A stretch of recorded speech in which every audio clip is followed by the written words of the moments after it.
여러분, 오늘은 증시 이야기를 먼저 해야겠습니다. 정말 이재명 정권의 몰락이 정말 코앞까지 다가왔다라고 하는 거 여러분들 많이 느끼실 것 같습니다. 서킷 브레이커라고 하는 표현 자체 여러분들 많이 들어볼 일이 없으셨을 거예요. 사실 매도 사이드카라고 하는 개념도 1년에 달에 한 번 들을까 말까 한 개념인데, 이재명 정권 들어서 2026년 사이드카만 40번이 넘게 걸렸고, 오늘 역사상 최초입니다. 코스피 역사상 최초로 이틀 연속 서킷 브레이커가 걸리는, 그래서 20여 분간 거래 자체가 아예 봉쇄가 돼버리는 이런 증시의 가장 강력한 특단의 조치가 내려지는 사태가 있었습니다. 근데 지금 우리나라가 뭐 내전이 벌어진 것도 아니고, 뭐 팬데믹 사태가 벌어진 것도 아니고, 뭐 어디 전 세계적으로 흑사병 같은 지금 전염병이 도는 것도 아니고, 그렇다고 뭐 리먼 브라더스 사태처럼 글로벌 경제 위기가 닥친 것도 아닌데, 그렇다고 이재명 민주당이 얘기했던 것처럼 뭐 내란이 벌어진 것도 아니지 않습니까? 근데 대체 어떻게 하면 이틀 연속 서킷 브레이커가 벌어질 수가 있겠는가, 발동될 수가 있겠는가? 결과적으로 이재명의 존재 자체가 국가 대재앙급이다, 이재명의 존재 자체가 내란이다 라고 하는 것을 근본 이 경제 증시 사태로서 입증한 것이 아닌가라고 하는 생각을 합니다. 그야말로 증시가 패닉에 빠져버렸다라고 하는 거죠. 이재명이 처음 약속했던 5,000비를 지키겠다고 지방선거 직전까지 9,000대를 유지하던 코스피가 단 한 달 만에 3,500이 빠져서 5,000대를 기록했다라고 하는 거, 그야말로 충격이 아닐 수 없습니다. 이재명 말만 믿고 이재명과 그 지근거리 김용범 정책실장 같은 이런 막장 인사들이 그동안 얼마나 우리 국민들을 향해서 이 도박판에 참여하라고 적극적으로 장려를 했습니까? 그 말만 철석같이 믿고, 이재명과 김용범 같은 사람들 말만 믿고 불나방처럼 증시판에 뛰어든, 특히 B2까지 해서 증시판에 뛰어든 젊은 세대들, 지금 참 무참한 피해를 입고 있습니다. 외인들은 수익 실현하고 빠지고, 우리 지금 연기금까지 제가 특검해야 한다라고 거듭 말씀드리고 있죠. 열람 자체, 우리 국내 증시의 연기금 투자 비중에 대한 회의록조차도 2030년까지 열람 자체를 틀어 막아놓고 대체 무슨 장난질을 하고 있는지, 우리 국가의 노후 자금들, 우리 젊은이들의 미래를 걸고 대체 무슨 짓거리를 벌이고 있는 건지 명명백백하게 밝혀야 하는 정말 중대한 모멘텀이 왔다는 생각이 듭니다. 이 시점에서요, 이재명 정권의 몰락이라고까지 제가 표현드릴 수 있겠습니다. 왜 그러냐면요, 결정적으로 자본시장의 가장 큰 파일을 차지하고 있는 민주당의 코어층 4050 세대가 핵심적으로 흔들리고 있기 때문입니다. 제가 이 부분에 대해서 오늘 차분히 하나씩 짚어보도록 하겠습니다. 자, 증시, 시장이 변동할 수 있습니다. 언제나 내외부적인 충격 때문에 시장은 오르기도 하고 떨어지기도 합니다. 성장률도 마찬가지죠. 자, 그런데 여기서부터 좀 출발을 해볼게요. 우리 정부가 왜 존재를 합니까? 우리 코인 시장처럼 제도화되지 못한 시장과 증시라고 하는 제도권의 법 테두리 안에서 관리되는 시장의 차이가 무엇일까요? 그 시장의 변동성이 지나치게 크거나 작아지지 않도록 제도권에서 관리를 하면서 안정적인 우상향 곡선을 그릴 수 있도록 해야 한다라고 하는 사회적인 공감대가 있기 때문입니다. 우리가 경제를 관리할 때도요, 경제가 너무 가파르게 성장을 하면 완화를 시켜줘야 되고, 너무 경제가 침체가 되면요, 우리가 경제를 부양을 시켜줘야 됩니다. 그래서 이 우리 국민들께서, 경제 관여자들께서 느끼는 충격파가 최대한 크지 않도록 이 완급 조절을 하는 게 정부의 역할이라고 하는 거죠. 이게 저희가 자유시장 경제의 기본적인 개념을 갖춘 사람들이라면 누구나 생각을 할 수 있는 상식입니다. 증시도 마찬가지예요. 그런데 지금 우리 증시의 모습 어떻습니까? 제도권에서 관리되고 있다라고는 도저히 믿을 수가 없을 정도로, 어제 또 우리 또 구독자분께서 슈퍼챗 쏴주시면서 이더리움의 또 비유도 해주셨는데, 코더리움이다 해주셨는데, 이더리움 같은 알트코인보다도 지금 변동성이 더 큰 상태예요. 오늘 하루만 삼전닉스 10% 넘게 또 빠졌고요. 어제까지 20% 가까이 하락폭을 지금 보여주고 있습니다. 자, 더 큰 문제는요, 제도권이 이와 같은 위기 상황을 관리하지 못한 걸 넘어서 오히려 이 위기 상황을 독려를 하고 장려를 했다라고 하는 거, 전 이게 정말 심각한 문제라고 생각을 합니다. 시장에서 벌어지는 불안정성을 관리 책임이 있는 제도권, 정치권의 인사들이 관리를 하기는커녕 오히려 위기를 부추겼다라고 하는 거죠. 저희가 몇 번을 강조해도 부족한 우리 금융위에서 금융위 부위원장 뭐라고 했습니까? 지금 우리 증시 적극적으로 참여할 때다. 빚내서 투자하는 것도 레버리지 일종이다 라고 이야기를 했고요. 김용범 정책실장, AI에 대한 확신이 부족한 것이다. 증시의 성장 여력은 충분하다 라고 이야기를 했고요. 이재명, 집 팔아서라도 증시 투자해야 한다라고 하는 취지로 거듭 강조를 했습니다. 증시 더 안 오를 거라고 생각하면 바보다 라고 분위기를 조장하면서 전 국민을 투기장으로 이끌었죠. 이재명 정권이 그랬습니다. 그때 저희 국민의힘 여러분들, 특히 저 같은 스피커들 뭐라고 이야기를 했죠? 스테로이드 지지율이다. 스테로이드로 코스피를 억지로 부양해서 만든 지표다라고 강력하게 경고를 했습니다. 현재 삼전닉스 반도체 슈퍼사이클을 제외하면 4천선 정도를 간신히 유지해야 하는 우리 증시가 지나치게 펌핑되어 있고 몇 개 종목 빼고는 전부 다 80% 이상은 오히려 하락하는 추세이면서 지금 올라간 것도 연기금과 무리한 상법 개정 등 상법 개정에 있어서도 자사주 소각을 강제화하는 이런 기업들의 펀더멘탈을 망가뜨리는 조항들 때문에 억지로 만들어져 있는 상태이기 때문에 굉장히 거품이 껴져 있다. 그렇게 경고를 했었습니다.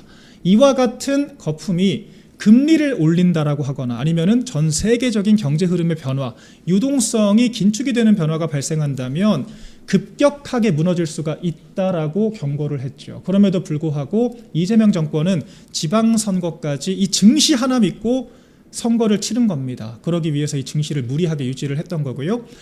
정청래도 그때 이렇게 얘기를 했죠. 증시 덕분에 지갑이 두둑하신 분들, 마음이 든든하신 분들은 1번 찍어주셔라. 결과적으로 코스피의 지지율을 연동시킨 ETF 상품을 국민들에게 판매를 한 겁니다. 정권이 국민들을 향해서 증시를 가지고 장사를 했다는 겁니다. 여당까지 가세해서 그렇게 했다는 거죠. 그렇게 6월까지는 금리 안 올리고 무리하게 펌핑된 이런 국내 증시의 이 연기금 비중 자체를 조절하지 않고 연기금 리밸런싱을 시도하지 않고 오히려 수치를 찔끔 올려서 연기금 강제 매각을 회피하기 위해서 수치를 짜맞추는 방식으로 증시를 강제 부양을 했습니다. 그렇게 하고 이제 선거가 끝나자마자 1,500원대 중반을 꿰뚫은 환율 압박과 물가 압박, 그리고 미국의 추가적인 금리 인상 압박 때문에 정말 어쩔 수 없이 금리를 인상을 했고 연기금 리밸런싱을 시도를 하고 있죠. 그러자 우리가 정말 예측했던 것처럼 저희 7월에 반드시 증시 폭락할 것이다. 누차 경고를 했었습니다. 실제 그 일이 우리가 상상했던 것보다 훨씬 더 큰 폭으로 벌어지고 있는 겁니다. 거기에 지방선거 전후로 삼전닉스에 대한 ETF, 레버리지 2배 상품까지 정권이 만들어서 국민들께 팔아치웠죠. 김용범 실장의 주도로 만들어졌다라고 알려져 있는 삼전닉스 2배 레버리지 ETF 상품, 이게 또한 화약고가 됐습니다. 젊은 세대들이 무리하게 빚을 내서 삼전닉스에 레버리지 투자를 했는데, 레버리지 투자라고 하는 것은 내 원금까지도 상실할 수 있는 리스크를 짊어진다는 겁니다. 청산당할 수가 있다는 거죠. 내가 오늘 오르면 2배 수익을 얻을 수도 있지만 그 이상 떨어지게 된다면 원금마저 사라질 수가 있다라고 하는 겁니다. 오늘 여러 이 증시 관련된 커뮤니티들을 보면요, 아예 그냥 계좌 자체가 사라졌다라고 하는 이런 내용들 굉장히 많아요. 계좌 자체가 소멸을 해버렸다. 그러면서 참 저희가 입에 담기도 좀 어렵습니다만 극단적인 선택을 했다라고 하는 이런 여러, 현재 참 재밌어요. 재밌다고 하기 좀 그런데 이게 참 공교롭죠. 정권에서 자살 관련된 보도 지침을 또 새로 만들고 규제를 강화한다라고 하는 이 시점과 정확히 맞물리면서 이런 사태가 벌어지고 있고, 보도가 되고 있진 않지만 온라인 커뮤니티를 중심으로 지금 이와 같은 증시 파탄 때문에 극단적인 선택을 했다라고 하는 이 지인들 관련된 여러 사례들이 현재 보고가 되고 있습니다. 이게 현재 이재명 정권이 만들어낸 이 증시 도박판, 우리 코스피 자체를 카지노판으로 만든 이 후과다. 말씀드릴 수 있겠고요. 그 피해를 특히나 빚내서 투자를 한 젊은 세대들이 고스란히 짊어지고 있다라고 하는 겁니다. 자, 그런데 이런 망국적인 상황에서 오늘 김용범 정책실장 또 무슨 이야기를 했냐? 여러분들 정말 화가 머리끝까지 나실 거예요. 코스피가 올랐을 때는요, 마치 정권의 공적인 것처럼 좌파 정권이 언제 그렇게 반도체 신경을 썼다고, 지금 중국이 가파르게 우리 반도체 시장을 따라잡고 있는데 오히려 52시간제 근로규제 하나 안 풀어줬던, 반도체 특례법 하나 안 만들어주고, 파운드리 팹리스 공장 만들어야 한다라고 했을 때 제대로 된 인허가 한번 속도감 있게 내준 적이 없는 좌파 정권이 공티사를 했던 것도 황당한데 떨어지니까 뭐라고 합니까? 우리가 언제 투자를 하라고 했냐? 이재명의 표현, 주식 투자는 본인이 알아서 잘해야 한다, 아무도 책임져 주지 않는다 라고 이야기를 합니다. 김용범 실장은 오늘 한 발 더 나가서요, 이거는 우리나라 증시만 그런 게 아니라 개인 투자자들의 역동성 때문이다. 개인 투자자들이, 그러니까 쉽게 말해서 개인 투자자들이 단타에 이득 보려고 무리하게 들어오니까 오락가락하는 거지 우리 잘못 아니야, 이 얘기를 하고 있습니다. 여러분들 이게 납득이 되십니까? 증시가 오를 때는 이재명 덕분이다. 반도체 관련해서 아무것도 기여한 거 없는 좌파 정권이 그 공적을 홀라당 다 얻어먹으려고 하고, 심지어는 본인들이 마치 선심 쓰듯이 호남의 반도체 클러스터까지 만들겠다라고 하더니 증시가 폭락하니까 국민들이 역동성에 베팅을 해서 그렇다? 자, 지금까지 이재명이 했던 얘기들, 주식으로 국민이 생활비 벌 수 있게 하겠다, 배당 촉진제 만들겠다, 2025년 6월에 이런 얘기했고요. 2026년 2월 청와대 이 대통령 분당 아파트 팔아서 ETF 금융투자하는 게 더 이득이라고 생각한다, 이렇게까지 이야기를 하면서 대통령도 집 팔아서 투자한다라고 이런 투기판 분위기 만들었던 게 이재명 본인 아니었습니까? 김용범 정책실장도 계속해서 이와 같은 분위기 만들고 ETF 레버리지 상품 적극적으로 추진하면서 이런 파탄 만든 데 가장 큰 책임 있는 거 아닙니까? 그런데 이제 와서 국민들 때문이라고요? 정말 황당하기 이를 데 없죠. 윤석열 정권과 비교하면 그 결과가 더더욱 참혹합니다. 제가 요새요, 좌파 기자들 만나면 정말 우스갯소리로 이런 얘기합니다. 김건희 여사 디올백 얘기할 때가 나라가 호사였죠. 나라에 근심 걱정이 없으니까 영부인 사생활이나 캐면서 몰카 범죄나 이야기하면서 찍고 뜯을 때가 나라는 잘 될 때였죠 라고 제가 비꼬듯이 이야기를 합니다. 여러분 실제로 그렇지 않습니까? 좌파 정권이 들어오면요, 우리가 지금 저 이재명 해외 외유성 순방 다니는 거 지적할 겨를도 없습니다. 나라가 총체적으로 망가지고 있기 때문에 그런 사사로운 가십성 이슈들 거론할 트래픽조차 남아나질 않아요. 윤석열 정권 때는 어땠습니까?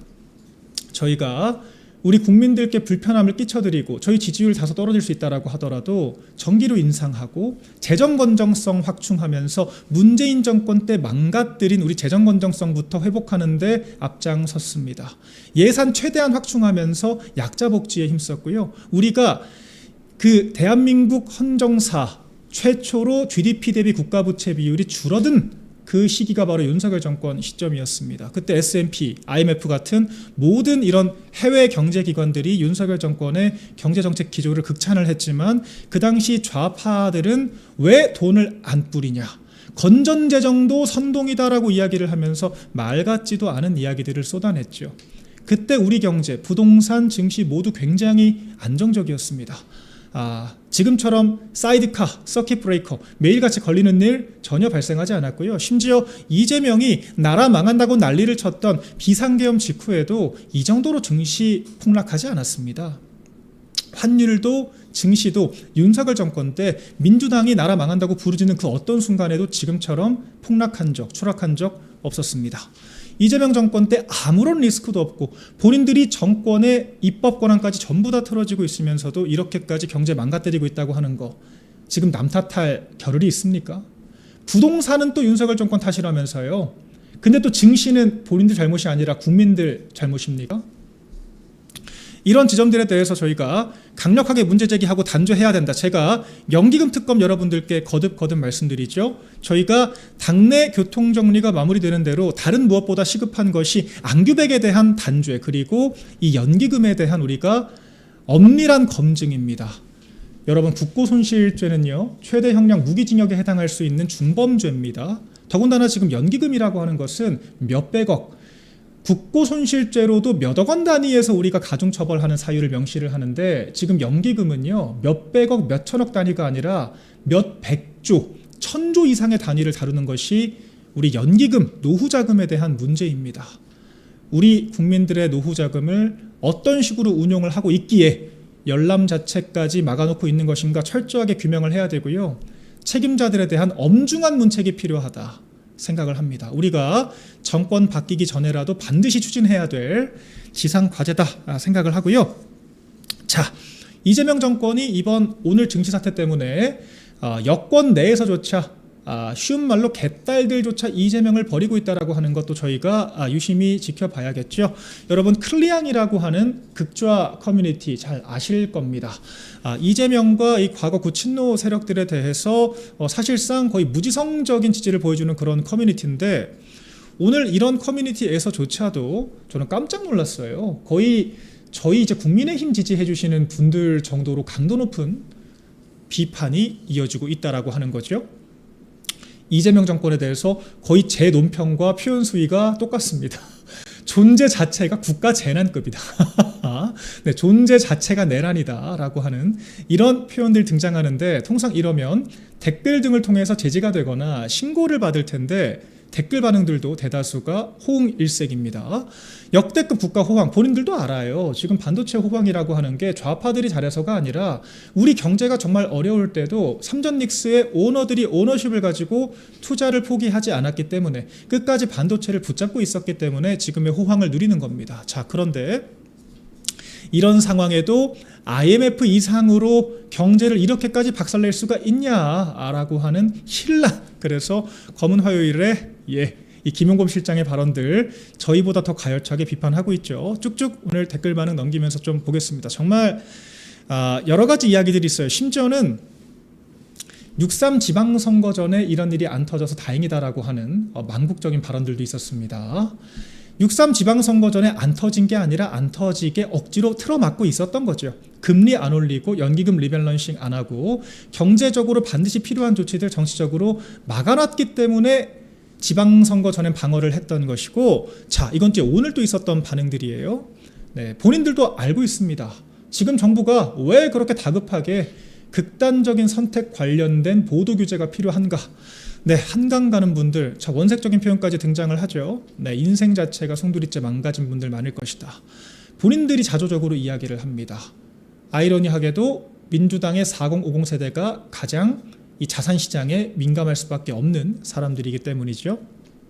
자, 저딴 걸 대통령이라고 뽑아놓고 그리 좋아했던가, 이런 그건까지 등장을 하고 있는 이 좌파 커뮤니티의 모습.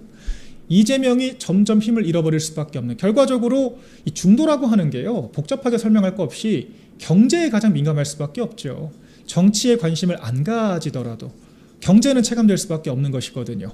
이념 성향이 좌파하더라도 경제는 직격탄인 것이고, 중도 성향도 경제는 민감할 수밖에 없다라고 하는 겁니다. 쭉쭉 계속 반응 보겠습니다. 네, 그래서 이거는 이제 오늘 또 이재명 관련해서 여기는 뭐 젊은 층들 많이 이용하는 커뮤니티, 이런 별명도 생겼어요.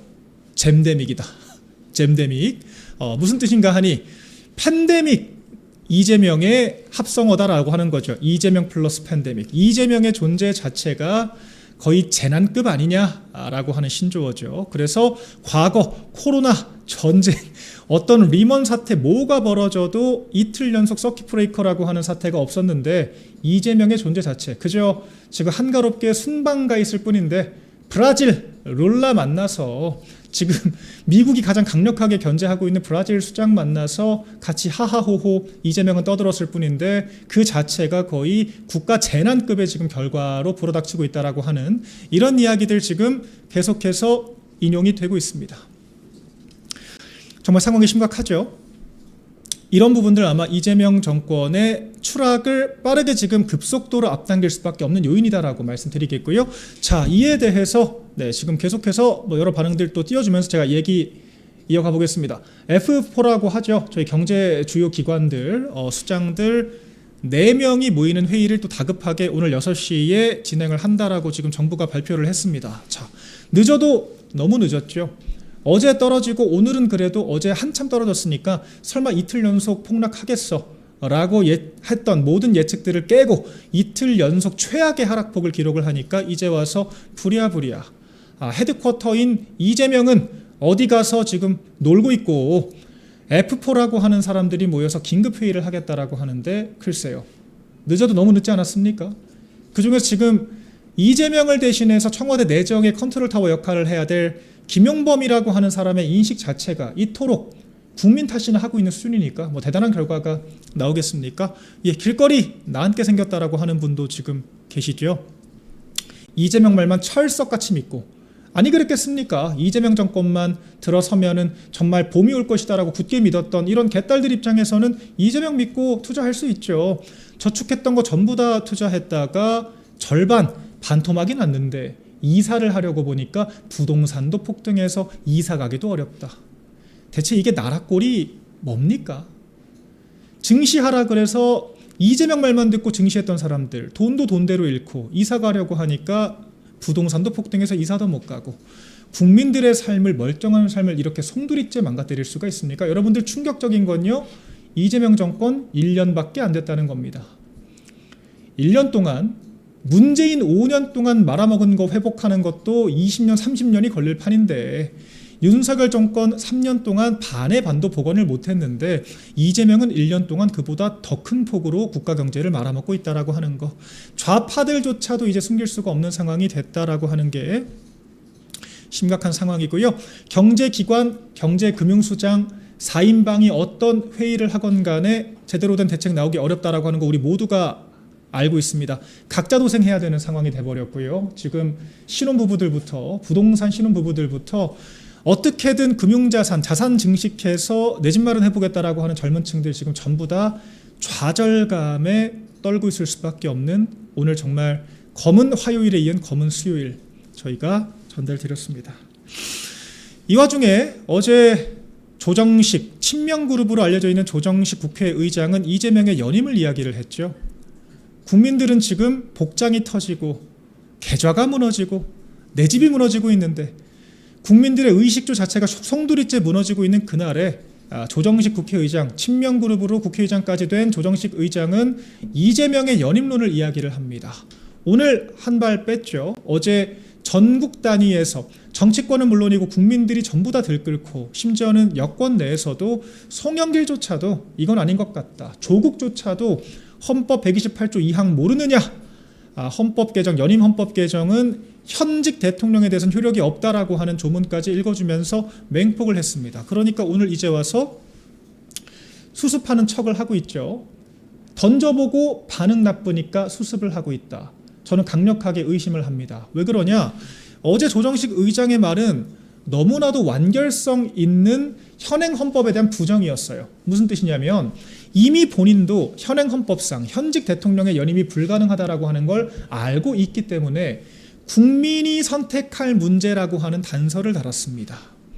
현행 헌법으로 불가능하지만 국민이 선택할 수 있다라고 해석이 되죠. 그 말은 즉슨 현행 헌법으로 불가능하지만 추진하겠다라고 하는 말로밖에 번역이 안 되는 겁니다. 기자들에게 낚였다?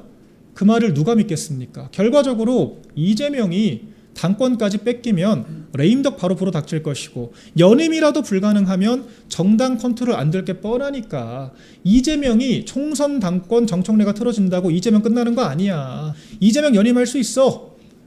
그런 암시를 주기 위해서 또 한편으로는 지금 지은 죄가 한두 가지입니까? 이재명 정권 지금 들어와서 제가 아까 연기금 특검만 말씀드린 게 아니라 안규백 같은 사람들 지금 조만간 2차 폭로가 있을 거라고 해요. 탈영병 출신의 방위병을 국방부 장관으로 앉혀서 우리 최전방에 3단봉 들고 북한군과 맞닥뜨리게 만든 이런 게 바로 외환죄 아닙니까? 적국을 이롭게 하는 외환죄죠.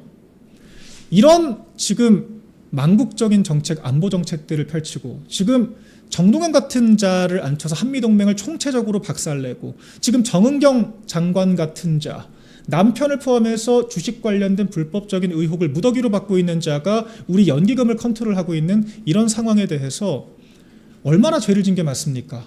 또 이재명 본인에 대해서 본인 범죄 지우기 하겠다고 공소 취소, 대장동 항소 포기, 법 왜곡죄, 사심죄까지 얼마나 많은 업보를 지금 쌓았습니까? 오죽하면 오늘 또 정성호 장관 관련 새로운 보도가 있었죠. 정성호 장관은 이미 3개월 전부터 이재명에게 그만두겠다고 이야기를 해왔다.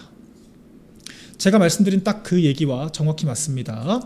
국회로 돌아가서 당으로 돌아가겠다, 배지를 한 번 더 달겠다라고 하는 거, 결국 말이야 내가 당으로 돌아가서 역할을 하겠다지만 속내는 법무부 장관으로 순장되기 싫고 4년 임기라도 국회의원 연장을 해야 내가 버틸 수 있지 않겠냐라고 하는 그런 속뜻을 전달을 했다는 겁니다.